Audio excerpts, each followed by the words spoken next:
নমস্কার বন্ধুরা, এর আগের ভিডিওতে আমি এই চারটে কাঁচকলা দিয়েই কাঁচকলার কোপ্তাকারি রেসিপি আপনাদেরকে বানিয়ে দেখিয়েছিলাম। যারা দেখেননি তাদের কাছে অনুরোধ রইল ভিডিওটা অবশ্যই একবার দেখার জন্য। আর সেই কাঁচকলার খোসা ফেলে না দিয়েই আজকে আমি সেই খোসা দিয়েই দুর্দান্ত স্বাদের কিন্তু খুবই সহজ একটা রেসিপি আপনাদের সঙ্গে শেয়ার করব। চলুন তাহলে দেরি না করে শুরু করা যাক। কাঁচকলার খোসাগুলোকে আমি ছাড়িয়ে নিয়েছি। এবার খোসাগুলোকে ছোট ছোট টুকরো করে কেটে নেব। আমি এখানে যে কাঁচকলাগুলো ইউজ করেছি সেটা একটু হলদে ভাব এসে গেছে, কিন্তু তাতে কোনো সমস্যা হবে না। টেস্টের এখানে কিন্তু কোনো রকম কোনো হেরফের হবে না। তো কাঁচকলাগুলোকে ছোট ছোট টুকরো করে কেটে নিচ্ছি, কারণ কি সেদ্ধ করতে সুবিধা হবে। দেখুন, সমস্ত কাঁচকলার খোসাগুলো আমি ছোট ছোট টুকরো করে কেটে নিয়েছি। এবারে এটাকে এখন সেদ্ধ করে নেব। সেদ্ধ করার জন্য আমি কড়ার মধ্যে দিয়ে দিলাম বেশ খানিকটা জল আর সামান্য নুন। এবারে এর মধ্যে আমি খোসাগুলো দিয়ে দেবো। এখন চাপা দিয়ে 5 থেকে 6 মিনিট মতো এটাকে সেদ্ধ করে নেব, বা যতক্ষণ না একটু নরম হচ্ছে ততক্ষণ পর্যন্ত এটাকে সেদ্ধ করে নিতে হবে। খোসাটা সেদ্ধ করার পরে আমি জল ঝরিয়ে নিয়েছি।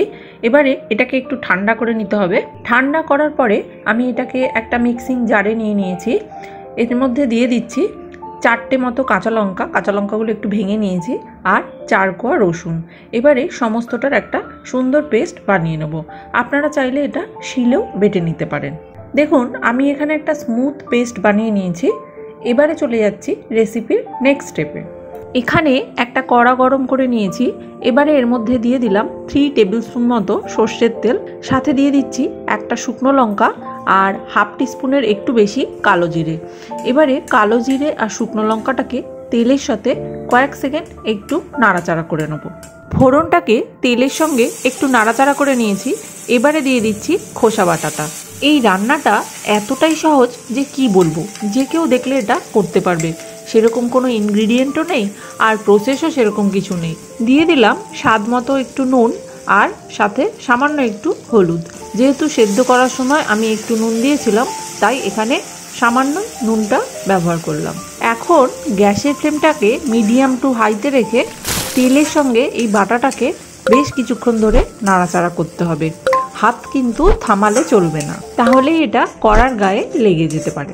এই রান্নাটাতে সর্ষের তেলের পরিমাণ একটু বেশিই লাগে, না হলে এর টেস্টটা ঠিকঠাকভাবে আসে না। 6-7 মিনিট কষিয়ে নেবার পরে আমি এতে দিয়ে দিলাম সামান্য একটু চিনি। অবশ্যই চিনিটা দেবেন, তাহলে দেখবেন টেস্টটা আরও বেড়ে যাবে। চিনিটাকেও আমি ভালো করে এর সাথে মিক্স করে নিয়েছি। ব্যাস, রান্নাটা কমপ্লিট। এবার এটাকে আমি গরম গরম ভাতের সাথে সার্ভ করব।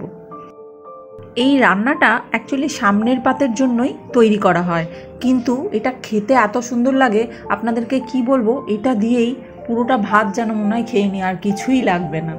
এই রকমই কোনো ইন্টারেস্টিং রেসিপি নিয়ে আবার দেখা হচ্ছে নেক্সট ভিডিওতে। সবাই সুস্থ থাকবেন, ভালো থাকবেন। টাটা।